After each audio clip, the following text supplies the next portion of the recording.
nze wano olwaleero okulaba ebyasigalira bwe bitambula.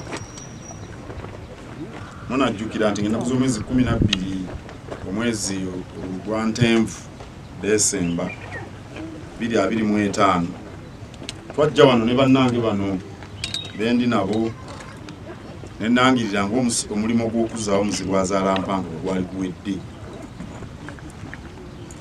Naye era ne ku olwo nabategeeza nti waliyo ebintu ebitonotono naye nga bikulu bye twali tulina okwongera okukolako. Bwe nalangirira okumala omulimu gwa muzibu Azaalampanga, ennyumba zino eziri mu mbuga eno zaali tezinnaba kuserekebwa,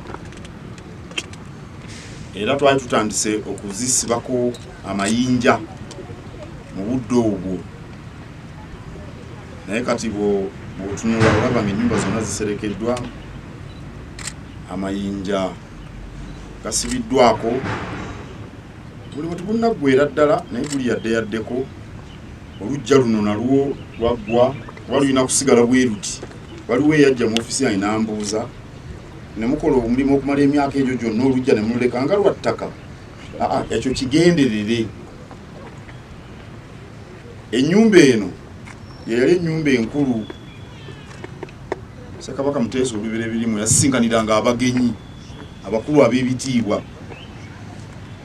Embuga eno yali nnene nnyo, olubiri lwayo tutuuka eri e Makerere gye mulaba University n'okutuuka eri e Namirembe nawa yonna eyo. Naye wano nga we wali ennyumba eno enkulu gy'oyinza okuyita court house, abagenyi abavudde ebweru nga yabalabiranga n'emirimu egy'enjawulo. Kale olujja luno nga lufaanana bwe ruti.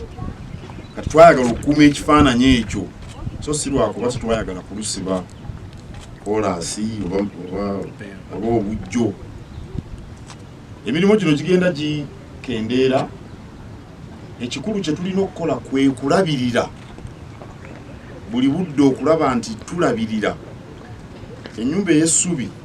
Enkuba bw'etonnya, essubi lyongera okunyigirizibwa ne likendeera.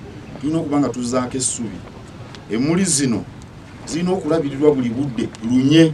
Ndowooza ekigambo ekituufu eky'Oluganda.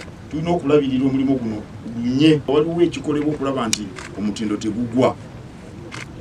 N'abakuuma ekibuga ng'ono Katikkiro w'Amasiro akimanyi nti tuli mu nteekateeka eyitibwa situla omutindo.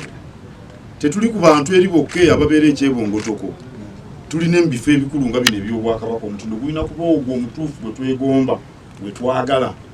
Awo nno mbadde njala okujja okulaba ebikoleddwa okuva olwo bwe bitambudde. Waliwo ennyumba eri enkulu ennyo eyitibwa Ndogo Obukaba, erimu eŋŋoma za Ssekabaka Muteesa Olubereberye. Akati ennyumba eyo nayo yali esuuliridde kugwa, ate Mukama waffe Ssaabasajja Kabaka eyoyo yajja ekwatiramu butereevu. Era tuli basanyufu nnyo, nammwe abali wano Kabaka mumwebazeeko. Ate Omulangira Wassajja naye yenyigidde nnyo mu kulongoosa ennyumba zino eziri ku mbuga eno. Era Omulangira Wassajja tumwebaza nnyo. Na bonna n'alinnya Lubuga naye ebyawa n'abigoberera. Abalangira n'Abambejja tubeebaza. Era n'Omulangira ono Mulondo tulina omulimu gwe twamukwasa okukwata ku muzibu Azaalampanga, era agutambuza kinnawadda. Omulangira Mulondo ono ava mu nju y'Omulangira Daudi Simbwa e Kabowa. Kale kirungi kubanga nga bwe mbabuulira bulijjo mu Buganda empagi ziri nkulu 3. Ey'oli Olulangira Omuvakabaka, ey'aba essiga eryokusatu ery'obwami ffe, ate n'ebika. Awo nno wano kyeyoleka bulungi era kivaayo bulungi. Omulimu mulungi guwa essuubi, era naffe situgujjangako maaso wadde n'olunaku n'olumu. Era nkakasa nti kati abajja okukyala bajja ne bakyala, ndowooza nti basanyufu. Ekifaananyi kye bafuna si kye kino kye baafuna emyaka 3 ena emabega. Ate abajjawo ng'amasiro gaakajja leero simanyi amaziga agaaliwo ndowooza ago tegakyetaagisa. Mwebale nnyo, mwebalire ddala.